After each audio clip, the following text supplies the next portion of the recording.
Hi everyone. Today I'd like to talk to you a little bit about constipation. And contrary to what you've been told, fibre may not necessarily be your friend when it comes to this. I thought when I heard this it was absolutely crazy, as we've been told forever that you need fibre in your diet to stay regular. What I found more interesting is the origins of this. And this philosophy all started because of a Presbyterian minister called Sylvester Graham in 1794 to 1841. 1794 to 1851. And he was a guy full of fire and brimstone and frowned on anything that would give you pleasure. So it was definitely, you had to have cold showers and sleep on a hard mattress, and sex was just for procreation.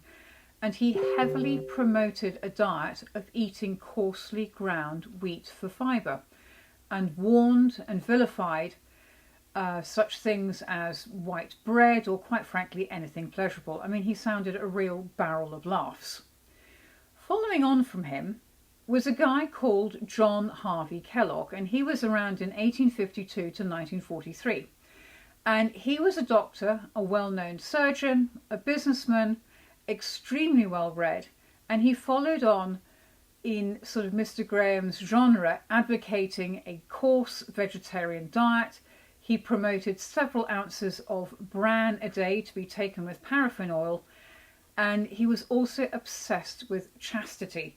He blamed nymphomania in women and lust in men on constipation, and fully endorsed no anaesthetic for surgery of circumcision as a repentance for the sin of masturbating. I mean, what an absolute horror he appeared to have been as well. He fell out with his brother later on, and hence the well-known family business of Kellogg's, which we know today, went from strength to strength. No surprise.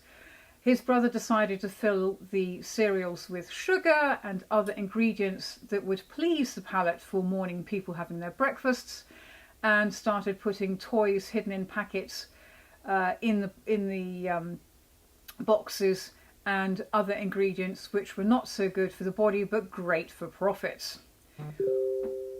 What is interesting about both these gentlemen is that they had a religious fervour about what they preached as gospel, the way to eat, the way to behave, and yet there was not one shred of evidence at the time in science to back up their beliefs. And so over time it just became the belief that you needed to have plenty of fibre in your diet for good bowel movements.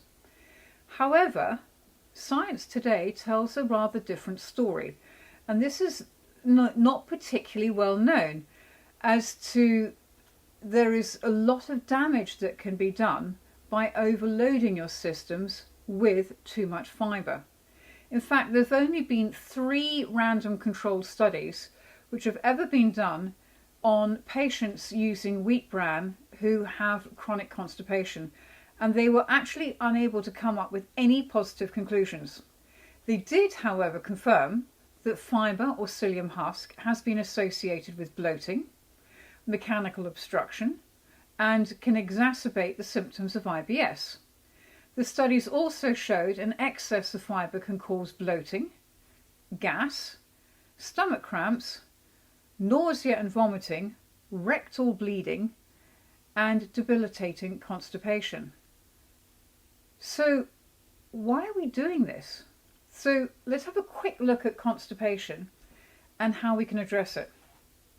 Well, as many of you are familiar with, it's an incredibly uncomfortable condition that is not generally diagnosed until it is too late, and very uncomfortable. Stools become too large and uncomfortably hard, making them extremely difficult and painful to pass.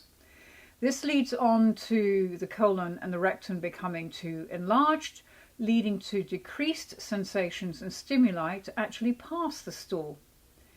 You are regarded as constipated when you are not experiencing easy and complete stools without straining. And the way you achieve this actually is through a low fibre diet, and ideally you are able to defecate once or twice daily with small stools. It simply does not make sense to add more fibre to an already blocked up colon. It is already at its maximum capacity. And the interesting thing is motility is actually influenced by the energy and content and the composition of a meal, not by its volume or its pH. The other thing is energy-rich meals with a high fat content increase motility, whereas carbohydrates and proteins have absolutely no effect on motility at all. So you see, constant overstretching of the colon and rectum by heavily laden fibre stools leads to the loss of rectal sensitivity, and it actually inhibits the natural defecation process. The other thing to bear in mind is the volume of moisture content in a stool is usually around 70 to 75%, and it does not get altered by drinking loads more water, contrary to what people tell you. The reason many stools become hard is actually a lack of potassium in the diet. Potassium deficiency is one of the main causes of hard stools, and to overcome this, it's really important to improve the intestinal flora and fauna of your gut and your mineral imbalance, particularly potassium. So an easy way to do this is if you juice cucumbers with the skin on, they are a particularly rich source of potassium. So a glass of that a day will certainly help the moisture content of your stools. So now let's have a quick look at your dietary fibre. Natural dietary fibre, such as vegetables, does not usually negatively affect the progression of the constipation, the stool size, or the motility. However, processed foods and dietary supplemental fibre certainly does. And these are hidden in foods such as fibre-fortified products, bulking agents and roughage. They bulk up the size of the stools and slow their transition and do absolutely nothing to support the motility or the elimination of the stool. And the trouble is, in desperation, people seek out laxatives, which in turn creates latent constipation. In other words, you're not aware you're constipated, either because you're constantly relying on laxatives to ensure you go, or your diet is heavily laden with laxative foods to assist in the evacuation of the matter. Neither of these things is a good scenario. And as you lose the natural sensation stimuli to eliminate, you become more and more dependent on external sources of evacuation stimuli. So the scientific moral of the story is more fibre is not necessarily a good thing. So I hope this has been helpful and we've put a few myths to bed. And please do like and subscribe to this if you'd like to hear more information like this. Have a blessed day. Bye-bye.